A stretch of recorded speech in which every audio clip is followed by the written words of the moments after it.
Hello and welcome to another episode of the Yoke Podcast. I'm your host, Jermaine. I'm Casey. And thank you for joining us on another episode where we talk about covenant marriages and we learn through love and laughter. Yes, absolutely. So, that we're all about real conversations about, what marriage entails, the good and the bad, the ups and the downs, all of it, because being in a marriage, you're going to experience all of that stuff. So, today we have special guests, Jeremy and Caroline Jefferson from Atlanta. They are the creators of Parents of an Angel. Caroline is the author, and Parents of an Angel is a comforting community for grieving parents. So, we've talked about our infertility struggles. We've been struggling with infertility for 8 years now. And although we've dealt with infertility, losing a child is not the same on any level. No, on any level. Like there's no comparison. And we wanted to serve our community because we do have people in our community who have dealt with the loss of a child. And we didn't want to do a disservice by giving our medical opinions on how to handle. I mean, because people do. Sometimes people are like, well, I think you should do this and I think you should do that. And that's not how this should be handled. So we wanted to invite Caroline and Jeremy on to talk about their experience and tell us about how how they were able to walk with God through this entire process and what they've learned from it and what they can, the wisdom that they can share with people who need to know it. So we'll start off by asking the general questions. How did y'all meet and get married? Oh my goodness. So we met back in 2006.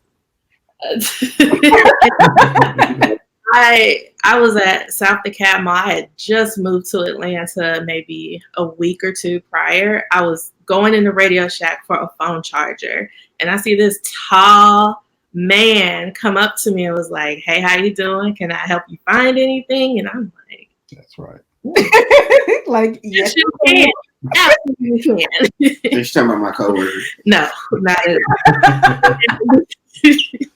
We ended up talking in the store for a couple of hours and exchanged numbers, and from there we became best friends. We didn't really entertain the idea of dating initially because our friendship was just so solid, and we had a lot of fun together.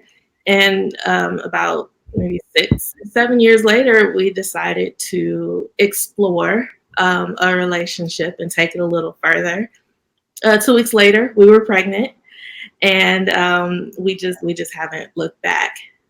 I think this is the most perfect example of, well, that escalated quickly. Yeah. It did. The prime example of I get to marry my best friend.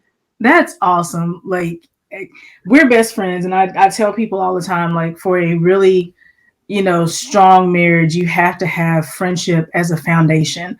And it makes all the difference in the world when you're married to your best friend, because I think that it's very easy to get mad at your spouse and be angry at your spouse, but you don't ever want to have a fractured relationship with your friend. Yeah. And as weird as that is to say, it's very true. Like you value friendships over just like. Of course. Yeah. That's all I have to say. And of course, that is because we'll go off on the whole tangent. Yeah, we will. We're trying to stay on task. So you were friends for 7 years and then decided to see if there was something more there. And within 2 weeks you were pregnant. Yeah. And yes. we both knew something was there. Yeah. But, like most people, we didn't want to jeopardize our friendship in case the relationship didn't work. And there's always a risk involved. And I think we just finally got to the point where it was worth the risk to take because neither one of us wanted to spend another day without each other, honestly. Oh, I love it so much. There you go. Okay, so Jeremy's like hiding back in the cut. Like, I need to hear your version of this story. Me and my coworker played rock, paper, scissors to see who could talk to her when she walked in Radio Shack. And I don't remember who won. I just remember we ended up wrestling a little bit behind the counter. We went over there anyway and just said hey to her. So that's how we were friends at first. I mean, we were good friends for almost a decade. Almost, yeah. I mean, that's how you know God's in the mix. You were fighting her before you even knew her. For sure. Yeah.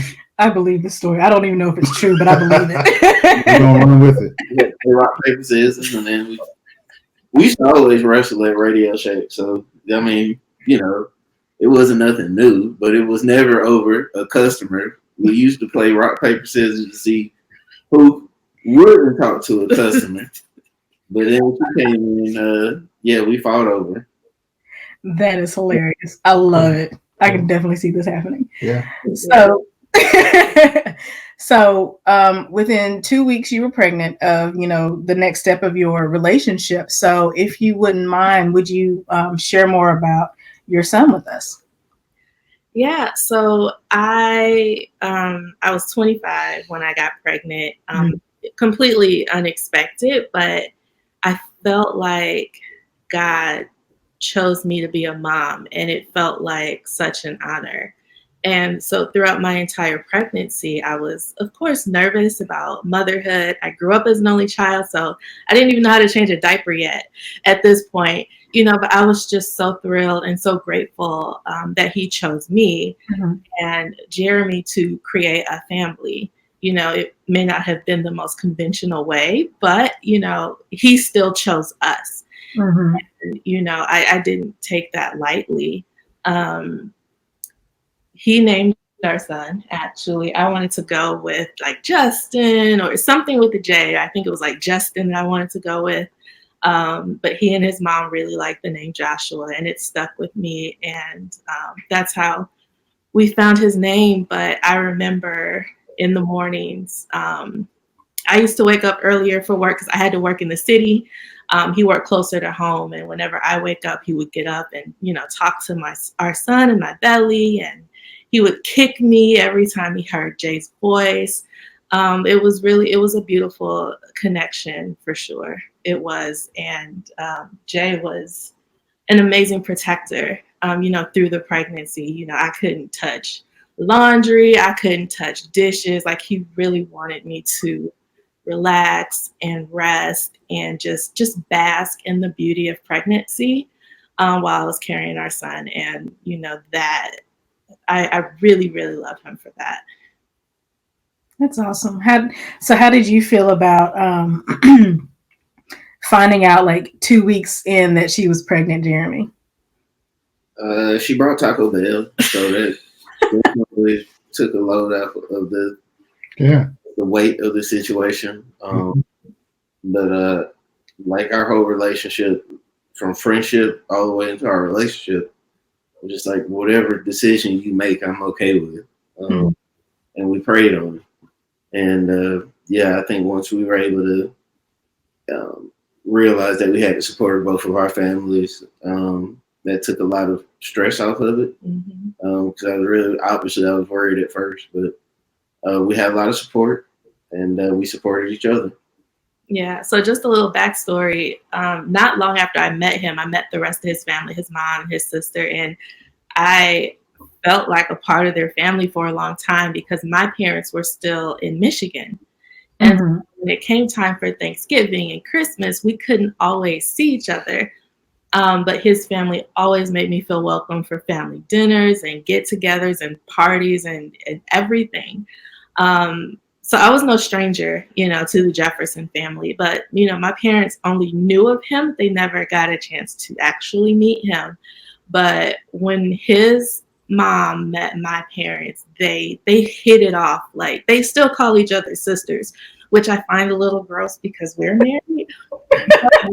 The relationship that they have, it really just showed that God really was, working and manifesting a healthy relationship for us, because my mom gets off the phone with me to talk to his mom. And I love it. I'm jealous. But I'm grateful that, our families were able to, become such a support system for us. And I think that through our loss, God was still, well, before our loss, God was still working and creating a solid support system for us through my entire pregnancy and preparing them to support us after we lost. Yeah. One thing you just said was that when you were saying that your pregnancy and the way that your relationship progressed wasn't conventional, that you were honored that God chose you to be parents. And I'm just gonna say, like, there's so much stigma in our society about people who aren't married getting pregnant and having children out of wedlock. That you just saying that really kind of like opened my eyes to, no matter what my opinion might be about, someone getting pregnant and they're not married, or celebrating a child that is born to a woman who is not married, that in the midst of it, God still chose her.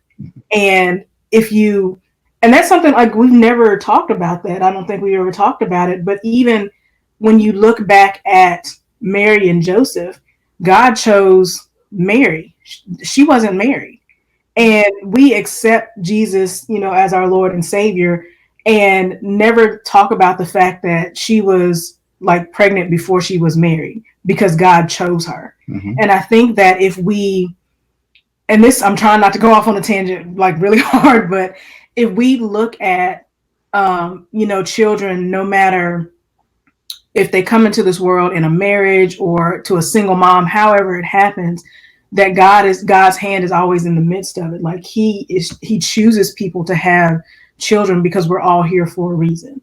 Mm-hmm. No matter how long or short our life is, that we're all here for a reason. And that was really beautiful and really opening my heart when you said that. So thank you. I appreciate you saying that. Great. So your parents have an angel because you lost your son. Do you feel comfortable to tell us about what happened? Sure. So I was in my 39th week of pregnancy, mm-hmm. right? So I was just about 4 days away from my due date, actually. So I was already home on maternity leave. Jay was still working.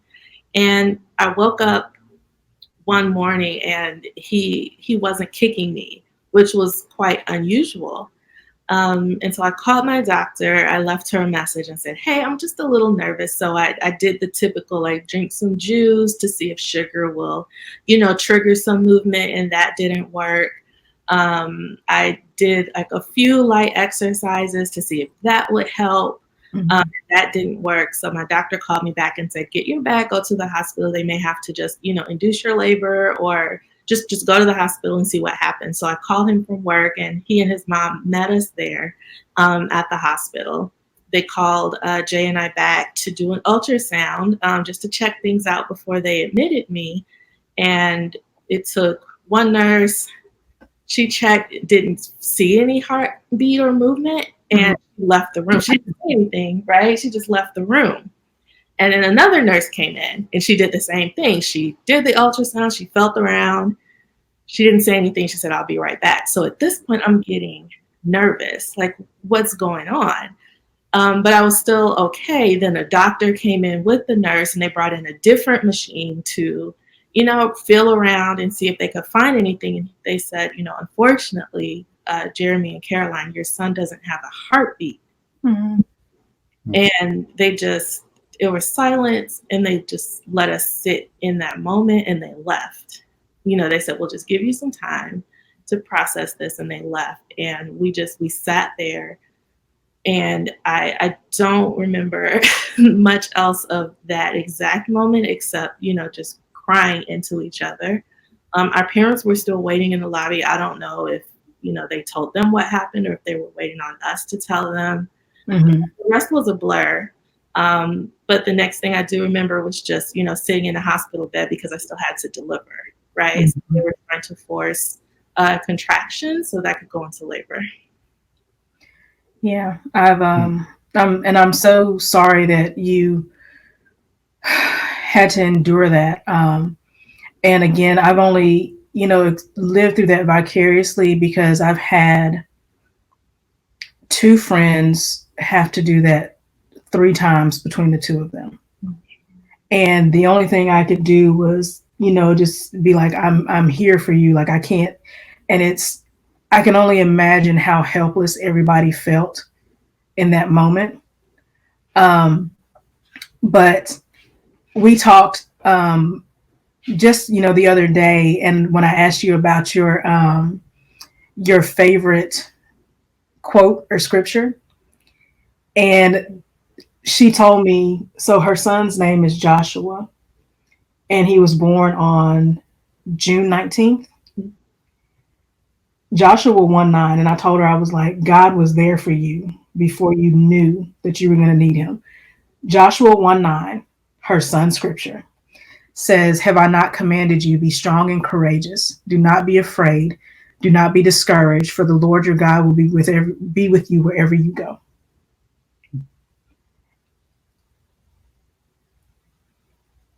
I don't know how God could be there more in that moment. Yeah. Wow. Jeremy, can you talk a little bit about what was your thinking? I guess from the phone call while you're at work to going to the hospital to being there and hearing and experiencing everything that was going on. It's pretty much two extremes: the best moment of your life to the worst moment. Yeah, I mean, you want to support, you want to be there, or you want to be there for, but you just kind of drawing a blank. It's like you don't know what to do. You don't know anybody who's been through what you're going through. But yeah, just support her and continue to support her. That's all you really can do in that situation. So I, of course, was stalking the blog and reading, more about you and your story. And so I read a bit about your personal grieving process. Can you tell us a little bit more about that? It wasn't pretty. I'll tell you that. It was quite challenging for several years. Because like I mentioned earlier, when God chose me to be a mother, I was so elated and so excited. And when he took our son from us, I felt rejected.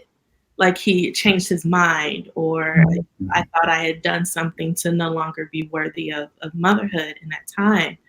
And so I really, I don't want to say cancel, but I really just kind of stepped away from God and away from the word because I was so upset and so angry with him.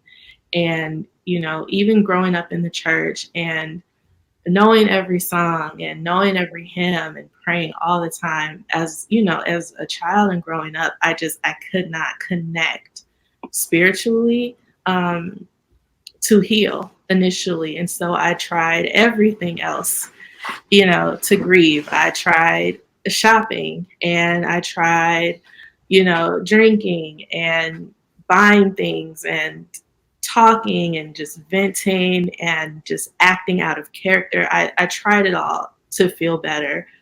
And it wasn't until I really got back into the word that I really truly started to heal. But I mean, everything from just drowning myself in work to, just dismissing people who wanted to help me to, even attempting suicide at one point. I tried everything. And the journey to, really heal, it didn't start until I just got back into the word and just had to remind myself that God is still with me, even though he's taking me through something so challenging and so emotional. And I really had to understand the purpose behind this and really realize why this happened to me. Yeah, I talked to some friends and it was about something else, but we were talking about how we know that God is glorified through our struggles, but we just never want to be the example. Like we know what a testimony it is for, you know, someone to go through a trial and a tribulation, but we just don't want to be that example. And then when it happens, you're just like, well, crap. like like God, I don't know why you think I'm this strong, but no. No, it's never pleasant to be in the mess at all. It's not. We don't want to be the ones in the mess. I mean, we feel sorry for the ones that are in the mess, and we don't want to go in the mess to get them out. Like, well, I pray for you. Hope you make it out. Yeah. You probably got a lot of that. I'm praying for you. Yeah, that's it. You know, and it wasn't until my favorite uncle, he's the pastor, he was my pastor growing up. He said that I can't tell you why this happened to you, but I do know that you will be the answer to someone else's prayer. Oh, amen. While you feel like this was such a tragedy and this was so unfortunate, you are going to be someone else's saving grace. And that, you know, it just made me look at my situation completely differently. And it made me appreciate, you know, all the things that God was doing to prepare for this moment, like bringing our families together, giving me such a close relationship with not just Jeremy, but, you know, with his mother as well. You know, she was pivotal in helping me heal because she'd experienced loss of her own. So I not only had my own mom, who was like my best friend, I also had Jay's mother, who, you know, understands what it's like to bring a child to term and lose them as well. And, you know, just all of these things working together in preparation for my loss, you know, it just really made me be grateful for him preparing my entire support circle for, you know, what he was going to take us through. Yeah. So I want to ask Jeremy, like, can you talk a little bit about your grieving process? Because I think that when something like this happens, people kind of flock to the mom, and because she's the one who, you know, experienced the loss, she lost her child, but the child was made by two people. You know, dad has had a loss as well. Dad has lost his child. But I think oftentimes because we're so quick to run to one or the other, that somebody else often gets, you know, left out and not acknowledged in this process. So can you talk a little bit about your grieving process? I didn't really worry about being left out of it. My main concern was her grieving process. I was okay with everyone kind of surrounding the mom because I felt like, or at least in our situation, that was the best. That was the best thing for us. We grieve differently. And so, you know, I had 2 weeks of maybe it was like a week and a half or 2 weeks of leave, and then I went back to work. But I understand for her, it was so much worse because it's her delivering and it's her on that bed and it's her checking into the hospital. So I was really just there for her for emotional support. And I think my grieving process was just really just donating all of my time and energy into her, make sure she's good. And that's helped with her grieving process. And I think I've kind of healed vicariously through her. So I think that's just kind of how I handled it from my point of view, at least. Yeah. Was there ever a time where you felt inadequate or maybe didn't know exactly what to do? Yeah. I mean, throughout the entire process, I mean, there's nothing you can say to make it right, to make it feel better. There's nothing you can really do, or at least immediately. Time is going to be the main factor as far as the healing process. So from knowing that, you have to take that information and just kind of take baby steps. I mean, you know that there's nothing that you can do to say she's going to be 100% better or in a better mood because I did this today. No, it's just little things. You just let that build over time. And I think for us, our relationship is also building on that too. So it worked out in that sense. Okay. So that was my next question is how did losing your son affect your relationship with each other? Whew. That's a tough question. I think that, I mean, it certainly brought us closer on a more intimate and spiritual level. But it's hard to say because we were, already best friends, and, he had already, he was there for me when, one of my favorite aunts had passed away a couple months prior. We had just been there for each other through so many other things that, we already felt very, very close. But, being able to understand each other when we can't communicate what we need is, I think, what really, really brought us closer. I mean, even now, there are times where I'm having a bad day, but I don't want to turn my bad day into his bad day when he's, in a good mood, right? So he can still feel that and run to the store and bring me some chocolate. That's a good one right there. One of the things I love the most, like when I was traveling for work, when I would get home from the hour-long drive from the airport, he would have my favorite food on the snack tray, the TV would be on, and the wine would be poured, ready for me to just relax. And a lot of times we've grown to a point where I don't even have to say what I need anymore. He just gets it. And vice versa. I think we've been able to connect on that level. And I think that's one of the most beautiful things to come from it. Okay. You want to say something? So I was thinking, okay, like y'all were in this kind of tough, dark place, and then you eventually made it to a better place. How did you make it through those? Were there tough moments where y'all were interacting with each other and kind of didn't really understand each other's point of view or side? We've never argued. No, I can't.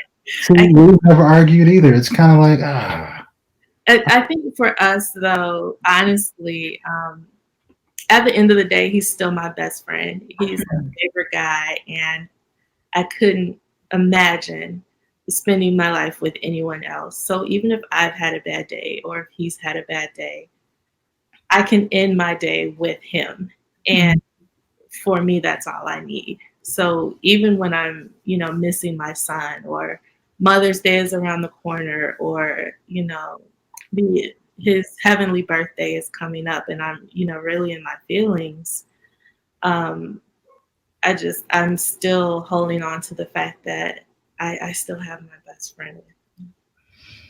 Yeah, and that's crucial. Dealing with clients, we have, people who, break up over the most trivial of things, but losing a child is nothing trivial. It's probably one of the hardest things that, a couple would ever have to endure. And a lot of marriages don't make it after something like this, whether they're, just like Joshua, he was, like you say he's born sleeping, or if they've grown up and gotten a little older and still, pass away. A lot of marriages don't survive losing a child. Right. And when we first started our ministry, it was very much when you are yoking yourself to someone, like you need to be best friends with them. You need to have a relationship that is built on a solid foundation that can endure anything. Yeah. Because, if you're not married to your best friend, if you're not married to your true life partner, anything can crumble your foundation. Mm-hmm. And I love that y'all have the relationship that you were able to stand this trial and go through this trial together and still come out on the other side on a strong foundation. Even though it was, rocky, you were still able to come through because you had such a strong foundation. And it's heartbreaking to me to see marriages that fall apart when like the slightest little hiccup happens. And for us, we've been married for 8.5 years.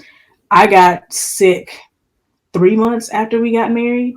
So he's been, with me our entire marriage. Like he's never been married to me healthy. Like like it's always something, there's emergency room visits. There's always something going on. But because we are best friends and have that foundation, we can walk that path together.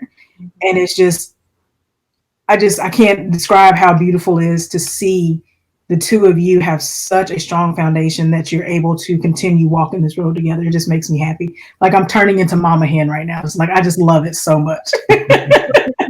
It wasn't automatic. It is intentional, and it takes work. And I think that, for any family who is grieving the loss of a baby and is struggling within the relationship, I suggest just giving your spouse some grace, because we will grieve differently. I didn't understand that, as soon as I got home from the hospital. I felt like we were so much alike in so many ways that I thought that when I cried, he would cry. Mm-hmm. And when I wanted to be silent, he was going to be silent. And I assumed that our grief would look the exact same way, and it didn't.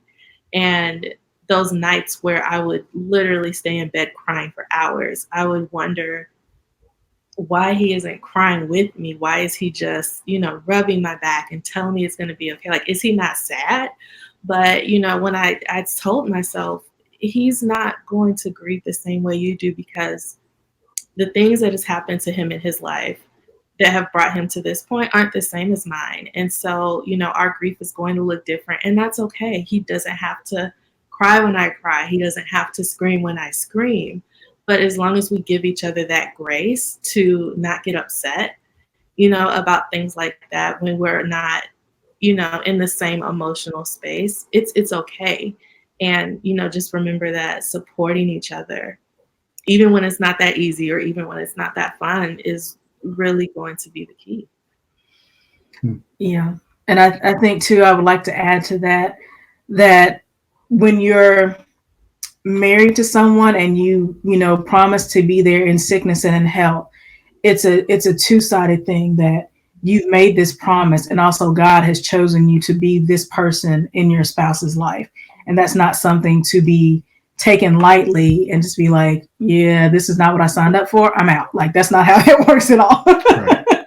Right. You get to be there through the surgeries and putting ointments in certain places and all of that stuff. Like, this is what we signed up for. Yeah. And it's an honor.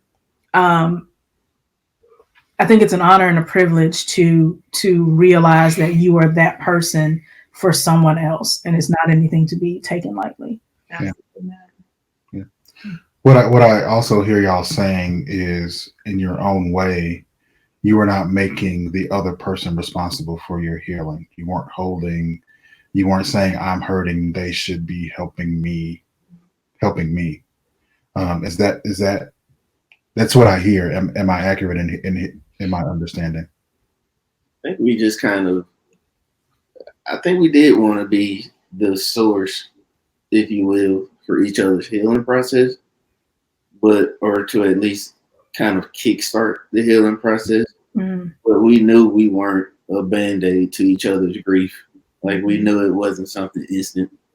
And I think we knew that because of our parents. I think we had a good foundation for advice for life, not just for loss and grief, but I think they kind of poured a lot of knowledge on us that would not only help us with the grieving process for the loss of our son, but for the rest of our life and for the rest of for marriage. We weren't married at the time, but it was just basically how to be strong and survive together, not just by yourself. And so we kind of were in a mindset that we were both going to heal, maybe not at the same time, but we were going to heal together, and we were going to grieve together. Yeah. So we knew we weren't going to make it instantly overnight and we just be perfect the next day, but I think we just kind of made an effort to at least kind of have a process, get it started, get the healing process started. Yeah.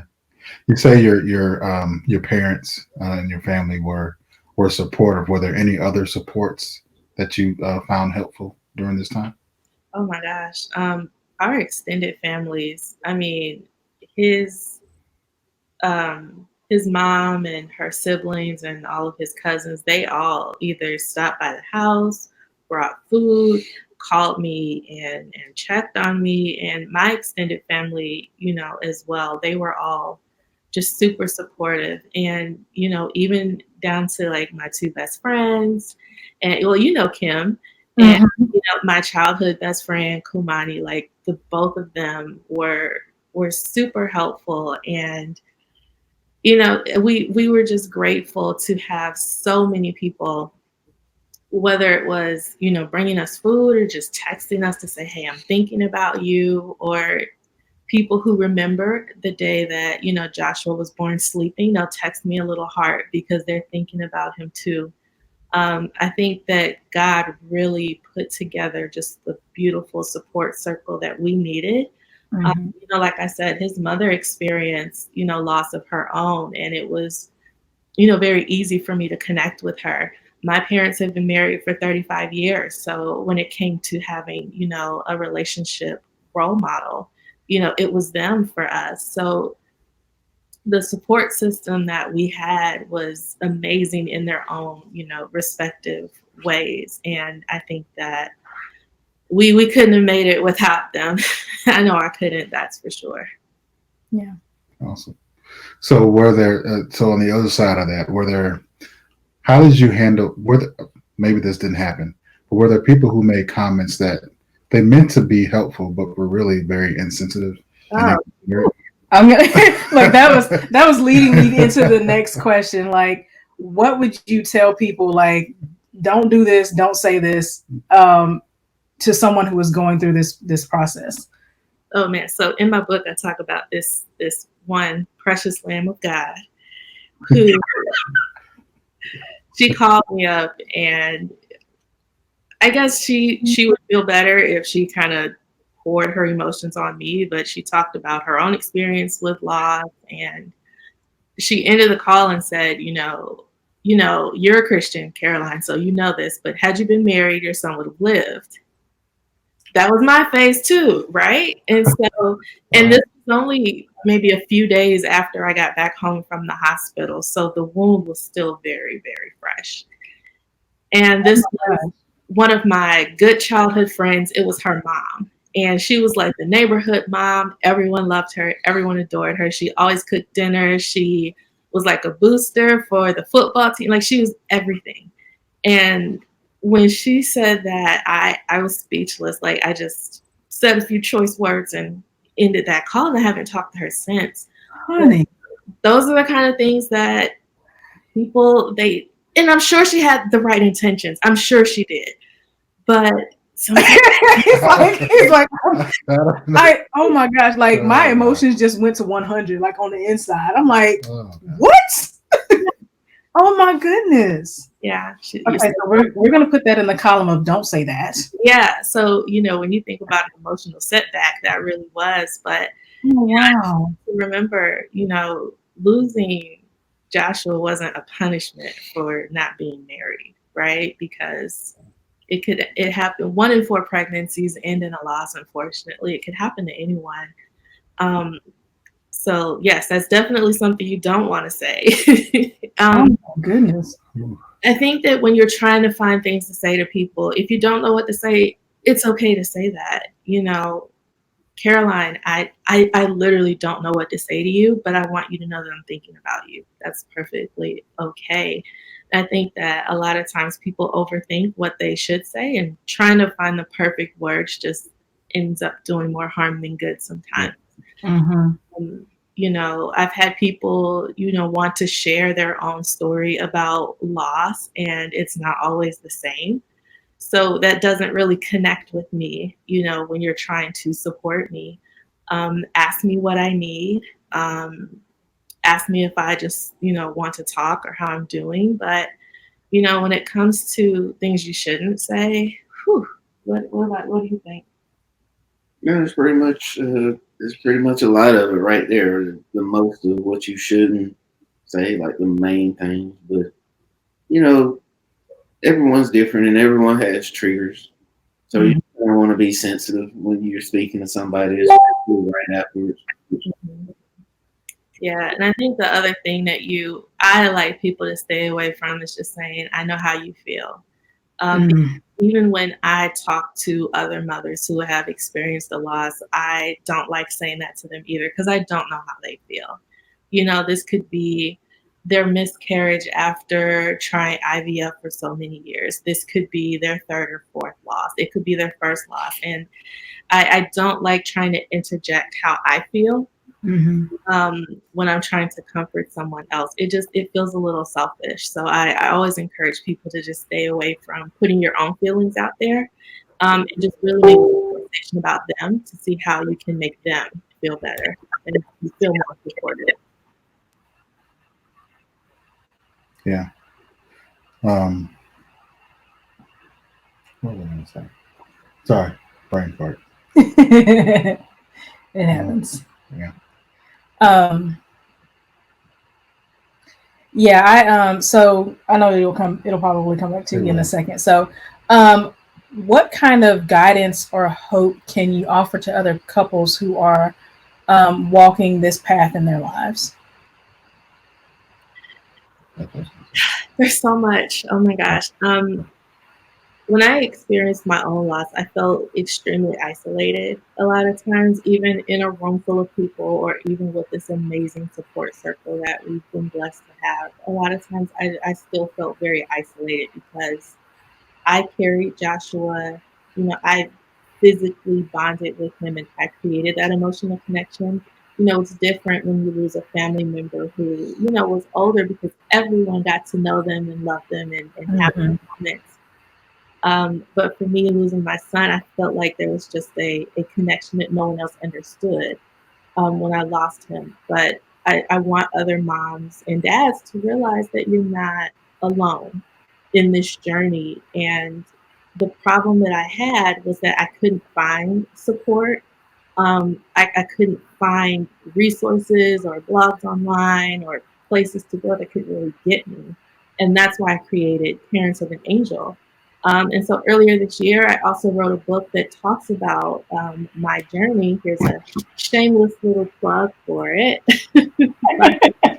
I'm But honestly, I just felt like there were so many things missing that could have helped me through this journey. And I don't want any other mom or dad to feel as helpless and confused and just out of options like we did. I feel like a lot of it we just had to figure out on our own and just play trial and error to see what works. And I'm fortunate enough to be able to share my story in a very transparent way to talk about the bad habits I picked up and how I broke them, like my shopping addiction and my battle with suicidal thoughts and reconnecting with God.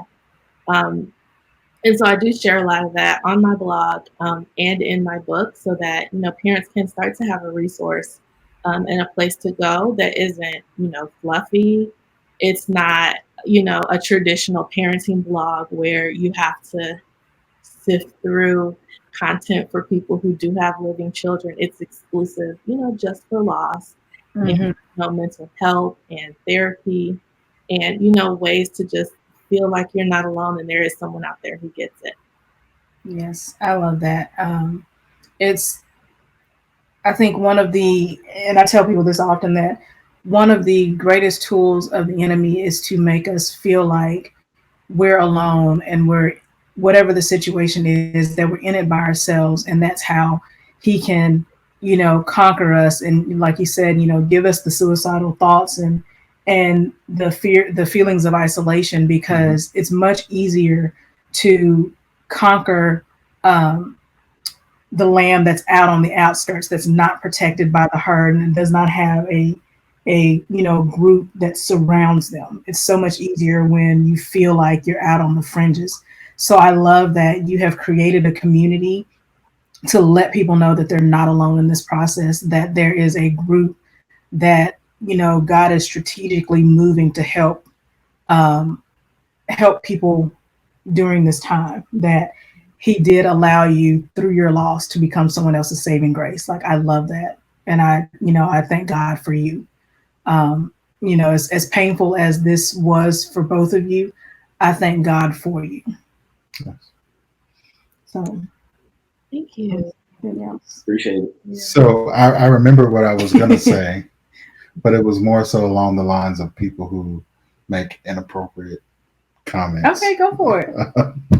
And I think what people are trying to do, Mm-hmm. unfortunately, is play the role of deliverer. So we want people who make those inappropriate comments, they're trying to say something to make you feel better, rather than being present in your pain. And people don't like that.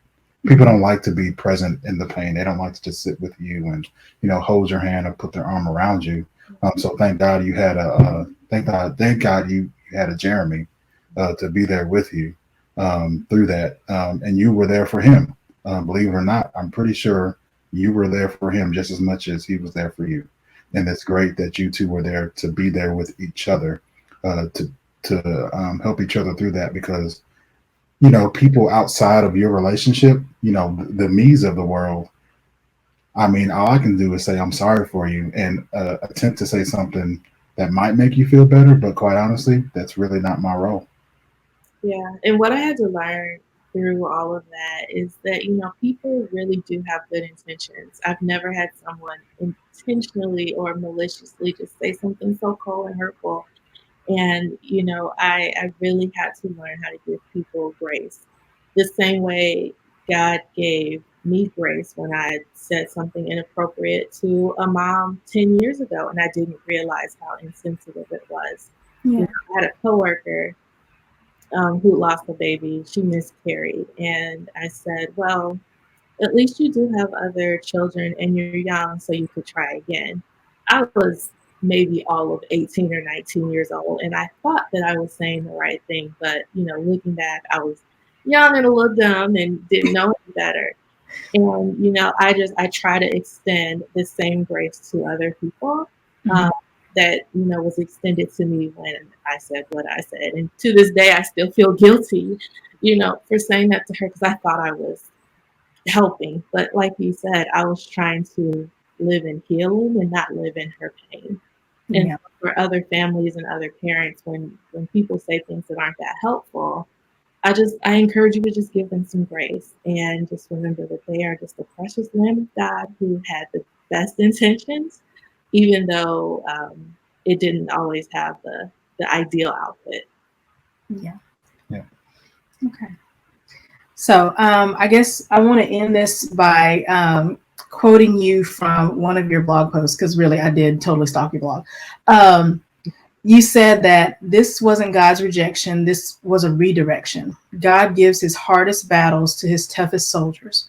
So I hope that through the telling of your story and your encouragement, that um, the tough soldiers who are having to fight this battle um, now know that there's a community for them, that they are not alone in this, and that no matter what, God and his appointed angels are there with them. So as we end, if you wouldn't mind, can you hold up that beautiful book, because it's so pretty? Let everybody know where they can find your book and where they can find you on social media as well. Absolutely. So my book is called Heartache, Healing, and Hope. Mm-hmm. It's my courageous story after pregnancy loss. It covers, everything from giving people grace, like we talked about, all the way through learning to love myself, once my healing truly began. And it really talks about how I struggled with religion and spirituality. So there's some nuggets in there for, whatever you're going through. My blog is parentsofanangel.com. So you can, find us on the beautiful World Wide Web. And you can also connect with us on Facebook at Parents of an Angel as well. Okay. Awesome. Y'all are from Atlanta, though, right? Yes. So all the beautiful AT aliens, you got somebody local right there. Yes, absolutely. Disclaimer, I'm not a counselor. I'm not licensed. I'm just someone who has experienced it and just can give my perspective on what has helped me in hopes that it can help you as well. And I'll say this coming from, the perspective of two counselors, that we're not going to have the answers to everything. And sometimes experience is the best teacher. I would never tell someone, well, this is how I think you should feel. No, I'm going to redirect them to a community that is experiencing the same journey that you're on and say, this is your group. This is your flock. Come to me for the stuff that we can talk about. But this is your flock because I don't have experience with this. And even if I did have experience with this, like you said, it's not going to be the same story. It's not the same journey. But here's a community that will help you the way that you need to be helped. So there you go. All right. So thank you again, Jeremy and Caroline. We appreciate you so much for sharing your story with us and the work that you are doing. And we pray that you continue to be the saving grace and be the light for those who are in the darkness and need to see you. So be sure to like us on Facebook, follow us on YouTube and our podcast. Go like all the social stuff, that stuff. We'll be putting the links to the Parents of an Angel website and where you can find the book down in our comment section. So we make sure that you have that information. Is there anything else that you would like to say? Thank you, Jeremy and Caroline, for sharing your story with us. Thank you for being so open and transparent. We know this is not easy, but we definitely continue to pray for you and pray with you as you continue on your healing journey. Thank you. Thank you so much for giving us this outlet and recognizing the importance of talking about pregnancy loss. I appreciate the work that you do, and thank you for inviting us into your community to share a little bit about our story. And I just pray that we're able to touch at least one person with our story and our ministry. Absolutely. Thank you. All right. Thanks again for listening. We'll see you next time. Bye-bye. Bye.